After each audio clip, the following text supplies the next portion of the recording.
Hey everyone, welcome back to Sweet Yellow House. It's time for our weekly video, and before we get started, I just wanted to remind you to subscribe and to support your local stockist, and also go check out my website and see if there's anything there that you would enjoy. So let's get started. We have 5 projects today. Project 1 is some wall sconces slash vases. You can use them for either or. So I start off with cleaning them. They were kind of dusty from sitting out in the garage, and I'm going over some the areas with some crackle. I'm not covering the whole thing, I'm just kind of doing it in sections here and there. I don't want a heavy crackle, but I do want these to kind of look very rustic and antique looking. So once I get that place where I want, I just kind of let those dry for several hours, and then once that's dry, I grab my DIY paint in tarnished pearl, and I'm going to go over the whole sconce. And I'm not being very careful with this at all. I'm just really kind of putting it on there loosely, letting the crackle do its thing. I'm not going for complete like coverage. I'm covering everything, but you're still going to be able to see that metal through there. And I want it, like I said, to look very rustic. So I'm just being very kind of carefree with this and just slapping it on there. And I'm not being careful at all.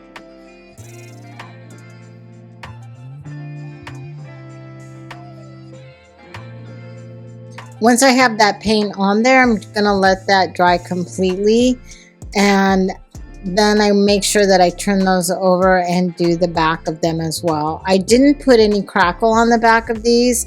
I didn't really see the point of that. You're not gonna see the back of them, but I did want to finish them off, so I did paint the back of them as well. Once those are dry, I grab the ironorchiddesigns japonica transfers and these 2 vases, and these are from the dollar store. I'm just wiping these down with some Windex glass cleaner and just making sure that I'm getting all of the dust and the goo and any kind of oils or anything that might be on these. So I'm just giving them a good clean. I'm using this japonica transfer. You've seen me use it in a different video, and I'm just kind of taking pieces off of this, and I'll just keep doing that until the transfer is all used up. But I've been able to get some really good sections off of this, so you don't always have to use, even though a transfer is like, you know, made to be used as one whole transfer. Cutting it apart and using it in sections for several different projects is totally doable. You just have to use some of your creativity, and when you cut it, just cut it so that it looks a little bit more natural than just like a sharp line cutting it off. So I'm just making my way around this transfer and cutting off any extra. I'm kind of putting that at an angle and then just wrapping it around and transferring it to these glasses. I wanted to use these little glass type vase hurricanes because I wanted to be able to use those sconces as a you know, a vase, or you could put candles inside of these. So I did do a coat of the matte clear Rust-Oleum just to kind of seal everything in.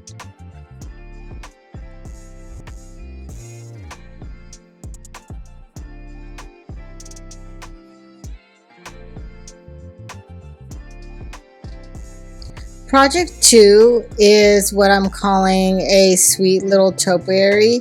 I actually found 3 of these topiaries at the Goodwill, and so the first thing I did was take it outside and just really kind of hose off the greenery part of it. It was really dusty and made it look kind of old and dated, so I just kind of used the spray hose and just, you know, kind of used it to kind of clean off that dust. So I grabbed my Dixie Belle, the copper patina paint, and I'm gonna do a coat over that. If you've used these paints before, or if you haven't used these paints before, you do a base coat, and then when you go in and you do your second coat, you actually spray your patina spray on there while it's wet. You don't wait for it to dry. You want that reaction to happen while that paint is wet. So I'm using a squeeze bottle because I want it to look kind of like it's been outside, and you know, the rain has kind of dripped down there and patinaed that pot. This is a fairly easy project. The patina happens really fast. This is like after 10 minutes of it just sitting there. So I kind of wanted to refresh that moss that's on the bottom, so I just grabbed my sheet moss and did that. I did end up using the blue spray as well, and that was just because I wanted it to have a little bit more variation in that patina that's on there. Project 3 is a sewing basket that I found. I've had this for quite a while. As you can see, it's really dirty. So what I did was I started out by just removing all of the fabric inside and taking off the top of that, and wanting to just kind of remove it down to the bare bones of just that basket area.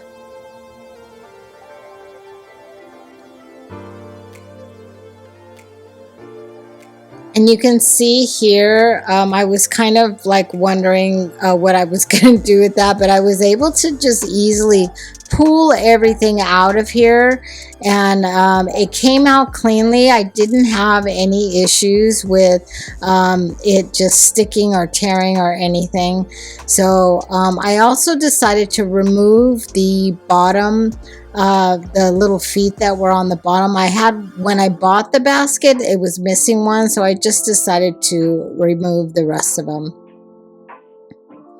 Once I got it all cleared, I took the basket outside and I sprayed it with the Bare Flat matte black paint.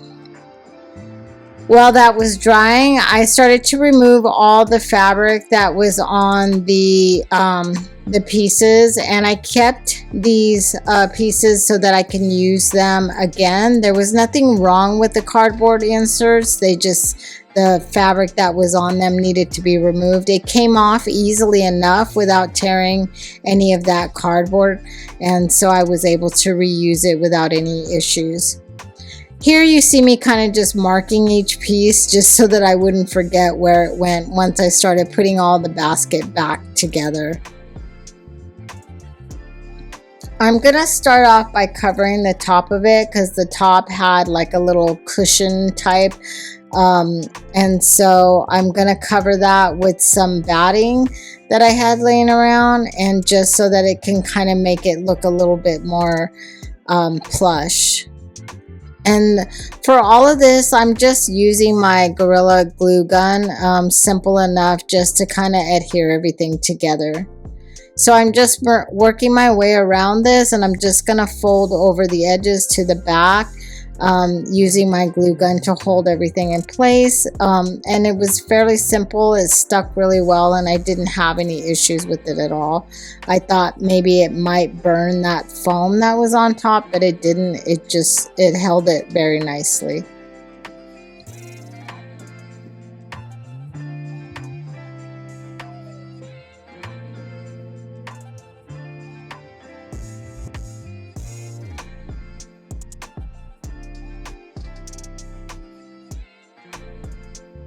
Once I got that done, I picked out some fabric that I liked. This is actually an old sheet that I had, and I'm just using the kind of my scissors to start that cut, and then I'm just tearing it by hand, because when you do that with fabric, it will tear in a straight line, so you don't have to worry about trying to cut it.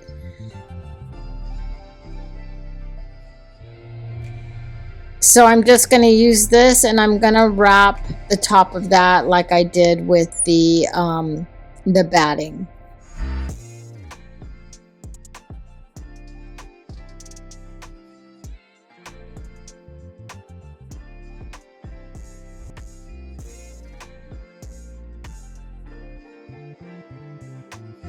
The one tip that I'll give you with this is just make sure that when you're wrapping that you're not pulling it so taut that it distorts those lines. If you're using something that has a stripe pattern like I am, but you do want to make sure that it's nice and taut. So there's the top, and this actually just slides right into the top of that. And so it had enough, it was fit in there tight enough that it held it into place. I didn't want to glue it down just in case I wanted to, later change the fabric in that on the top of that. So now I am just recovering the rest of those cardboard pieces that I pulled out of the inside.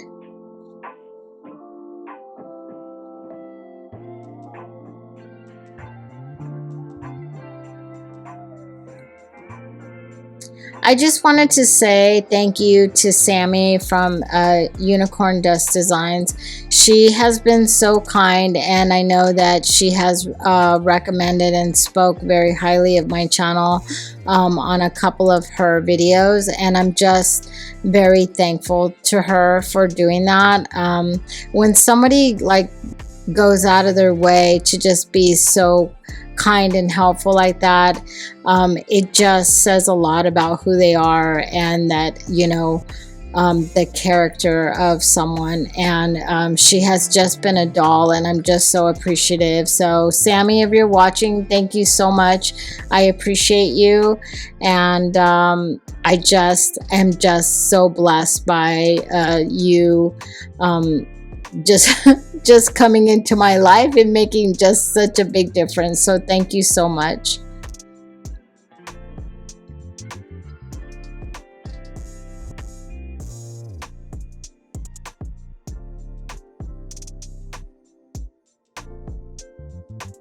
So here I'm just actually I have a few more pieces that I'm covering, so that way I can get everything kind of covered over and fresh looking, and that way I don't have any cardboard showing, and everything looks nice and new and neat. And I'm just kind of taking my time with this. I'm not being very careful, but I am just kind of taking my time just to make sure that I have that fabric nice and snug, that I don't have any strings hanging off, or that the fabric is kind of sagging anywhere, or baggy, and that just kind of looks messy and stuff. So I'm just kind of taking my time with this, and just making sure that everything looks really nice and neat.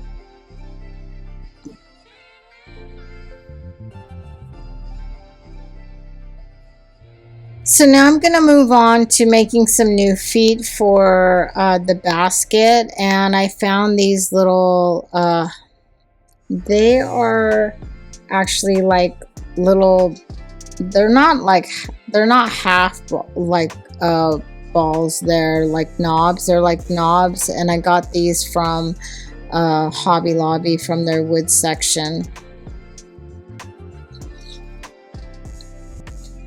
So I'm just going to stain those with some of the Varathane in Early American stain. This is my favorite color of stain. I just really like it. Just the tone of it is really nice. So I just stain those and give them a good wipe down. And then I also have this little piece of veneer type wood, and I'm going to use this to make a sign for the front of the basket. And so I'm just doing a coat of the stain on there. I have this transfer, but the transfer is not going to stick to that wood, so I need to do some coats of the liquid patina over that piece of wood there. I did about 3 coats of it. Just seemed like that wood was just soaking up that patina, so I had to do a couple of coats on there just to get some good adhesion from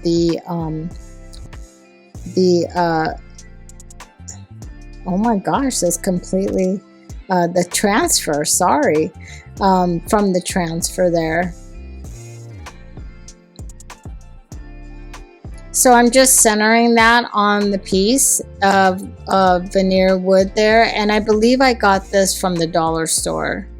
They're sold in a set, like a 4 or 5 or something. I'm using my little hand drill there just to put holes on the corners, the top corners of this little plaque. And then I'm gonna try some, I'm gonna tie some jute through those holes, and it's not tied to the basket even though it looks like it. I just went ahead and glued it to the front.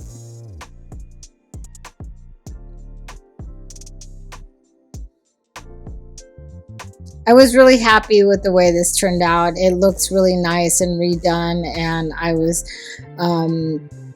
was pleasantly surprised with myself with this. So project 4 is called Little French Trinket, and this is almost, it has like a, it looks like a goblet, but it has a top to it. And so the first thing I'm going to do is grab some of Amy Howard's cracked gesso, and you mix it evenly, 1 part of the cracked gesso and 1 part water, and you just mix them together.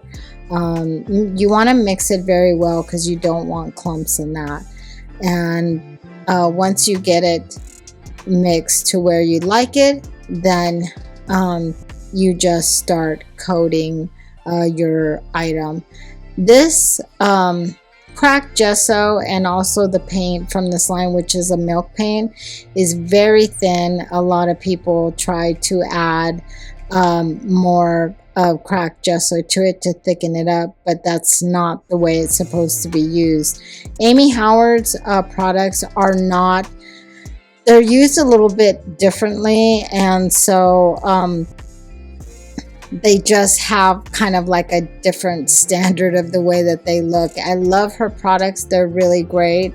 I did use the milk paint from Fusion, and this was really the first time that I used milk paint, so I was just giving it a try here. And I got the sample from Deanna. She's my stockist for the IOD or DIY paint or Fusion, so she had given me this to sample out. I do really like it. I like the paint, but if you're not used to it, especially if you come from a background of using DIY, it's completely different paint.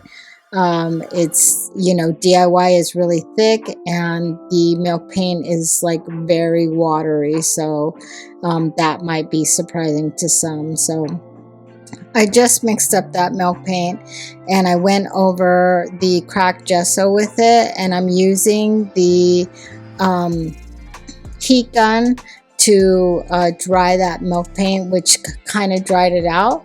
And now I'm using some antiquing glaze from Amy Howard and a sea sponge, and you want 2 cups with this because you want 1 with water and then you want 1 with the antiquing glaze, so that way when you pounce on your item and you're removing some of that paint, is what the antiquing glaze, you then go into the fresh water to clean off what the paint you've removed, because the point is that you want to lift that paint and make it look antique. You don't really want to smear it everywhere. So that's where it's really different from normally the antiquing process that I've done, you know, where you just kind of put antiquing over everything and kind of wipe it off and it's just covered everything. This is not like that. It's really there to kind of darken what you have, and then but really pick up and remove. And it's not like, you won't even really be able to tell that it's darkening. It's very mild, and it's more mild when you add water to it as well. So it's very it's a fantastic technique. It's a great line, but it is very different from what we're kind of used to. So Once everything is set there and you got it all pushed back to where you like with the antiquing glaze, then I grab the Jolie clear wax and I'm just doing a coat over that. Once that's come to tack, I let it sit for a little while and let that clear wax dry some on there. Then I grab my bare brown wax, and I'm being very purposeful and I'm being very light-handed with this. I'm not putting it everywhere. I'm just putting that antiquing wax in places where I think the dust would settle. So once the antiquing wax is done, I grab the gold I grabbed the gold flakes here, or this is gilding sheets, and I put the gilding size on there, which is basically like a tacky glue type. Once it dries, it gets tacky. I didn't film that for some reason. I lost the footage on that, but once that dries, it dries clear. And with that glue, I just kind of hit the highlights, you know, just trying to bring out the details on this little cup. So, and then once I have that all in place, I take a paintbrush and I'm just taking off all the excess, and then I have this like little kind of it's not a brush, it kind of has like felt on it, and I'm just going over it and I'm really just pushing that gold gilding down into the details of that. I love this. When you see this, and I mean, you could see it here, you could just see the details and how that looks so authentic, and the white gesso underneath there, and how that antiquing glaze just took off some of that layer, but it looks very natural. So the next one that I have here, my project 5, is my final project, and this is called Orchid Art. And the first thing I'm going to do is I had sprayed these metal flowers. I had sprayed them black a long time ago and just have never done anything with it. So that's why you see them black here, because this is an earlier project that I started and never finished. So I grabbed some paint and I just mixed up a blue that I really liked. I was going for a certain type of blue. I'm not sure if I hit the mark on it, but I was getting frustrated, so I just went with what I had. So I also added some salt wash to that, and I went over the flowers, the whole thing, and now I'm going to put those flowers on this board. So I want to cover this board as well.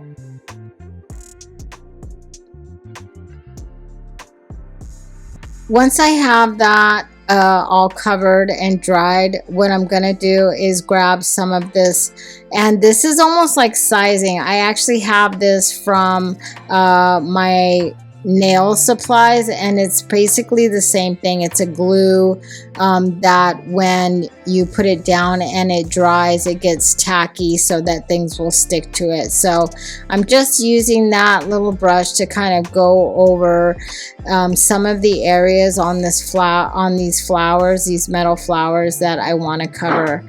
And then I'm using this foil that is actually the same thing from extra from my nail supply stuff.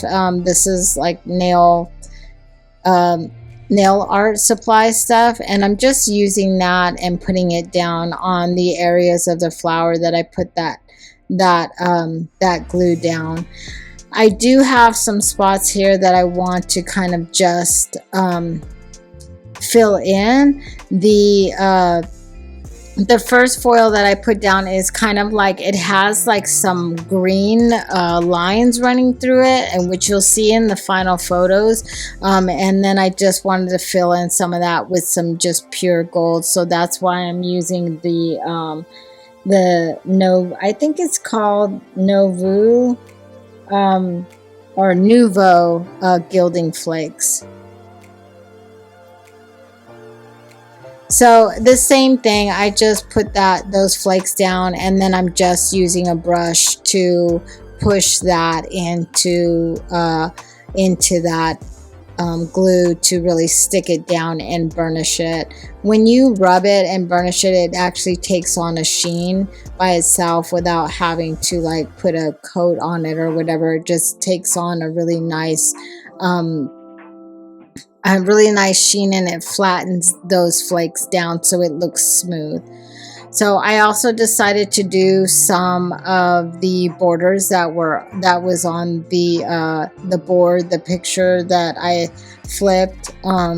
This was like a wall hanging or something that I got from Goodwill. So I decided to highlight some of the ridges that were on there with the same technique, the same glue, and some of that Nouveau gilding flakes. I will say this is a very messy process, so don't think you're going to go into it and you're not going to have a mess, but I feel like it's well worth it. So, but yes, it is very messy. So now I'm going to stick these, the metal flowers to this, or I'm just kind of right now mocking it up to see where I'm going to put it and what I'm going to do with that. So looking at it, I wanted to kind of take down some of that newness of it, the way that it looks. So the first thing I'm going to do is grab my Jolie clear wax, and I'm going to do a coat over the whole thing. The backing as well as the metal flowers, I'm going to coat as well with that clear coat or that clear wax.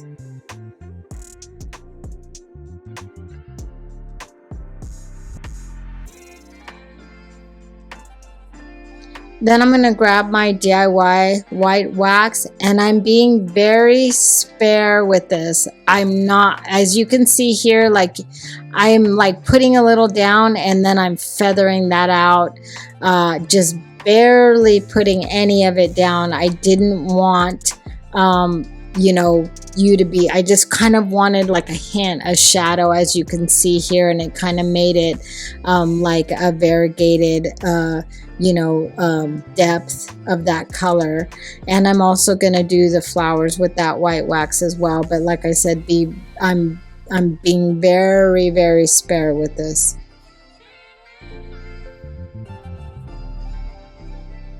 Once I have that in place, and I actually just kind of I let it sit for a little bit just to kind of let it come to tack. I grabbed my bare antiquing wax here, the brown wax, and I'm going around just around the ridges where I would think that aging would naturally happen. And with this as well, I'm being very spare with this. I'm not going over everything. I'm just giving a suggestion, a hint, that you know, your eye just picks it up naturally. It's not anything that's just kind of blaring at you. So, and then I also did the flowers with that as well.